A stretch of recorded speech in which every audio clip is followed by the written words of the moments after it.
Hi. നടൻ സിദ്ധാർത്ഥന്റെ കാര്യം ഇപ്പോൾ ഏകദേശം തീരുമാനമായിട്ടുണ്ട്. കാരണം എന്താണെന്ന് വെച്ച് കഴിഞ്ഞാൽ പുള്ളിക്കാരൻ കാർ കൊണ്ടിടിച്ച ആ ഒരു വ്യക്തി ഇപ്പം മരിച്ചിട്ടുണ്ട്. അവൻ്റെ ആ ഒരു സൂക്കേടും അതോടെ മാറിക്കിട്ടിയിട്ടുണ്ട്. മര്യാദയ്ക്ക് ജോലിയും ചെയ്ത് നേരെ വീട്ടിലേക്ക് പോകുന്ന വ്യക്തിനെയാണ് അവനിപ്പോൾ മുകളിലോട്ട് പറഞ്ഞു വിട്ടിരിക്കുന്നത്. കുടുംബം നാളെ നാട്ടിലേക്ക് എത്തിയിട്ടുണ്ട്. തങ്കരാജ് എന്നാണ് ഒരു വ്യക്തിയുടെ പേര്. ജിഷ്ണയെപ്പോലുള്ളവർ ഇവനെ സപ്പോർട്ട് ചെയ്യുന്ന സമയത്ത് വെറും സഹതാപം മാത്രമാണ് തോന്നിക്കൊണ്ടിരിക്കുന്നത്. എന്താണ് പോലീസ് ഇപ്പോൾ കേസ് എടുത്തിട്ടുണ്ട്.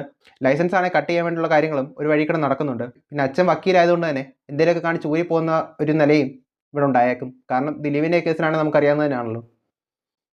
ഭയങ്കര ഇൻഫ്ലുവൻസ് ഉള്ളവന് എപ്പോഴും രണ്ട് നിയമം തന്നെയാണ്. അതുകൊണ്ട് തന്നെ അവൻ ഊരിപ്പോകാനുള്ള സാധ്യത ഇവിടെ ഉണ്ട്. എന്താണെങ്കിലും ഈ ഒരു സംഭവം കൂടെ ആയതുകൊണ്ട് തന്നെ സപ്പോർട്ട് ചെയ്തവനായിട്ട് പണി കിട്ടുന്നുമുണ്ട്. കൂടാതെ പുള്ളിക്കാരൻ ഇൻസ്റ്റാഗ്രാം അക്കൗണ്ടൊക്കെ തന്നെ പൂട്ടി പോകുന്നു ഇവിടെ കാണാൻ വേണ്ടി പറ്റുന്നുണ്ട്.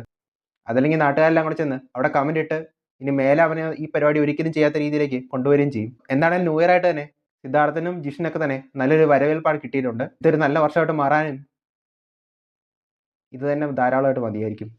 അപ്പോൾ ബൈ.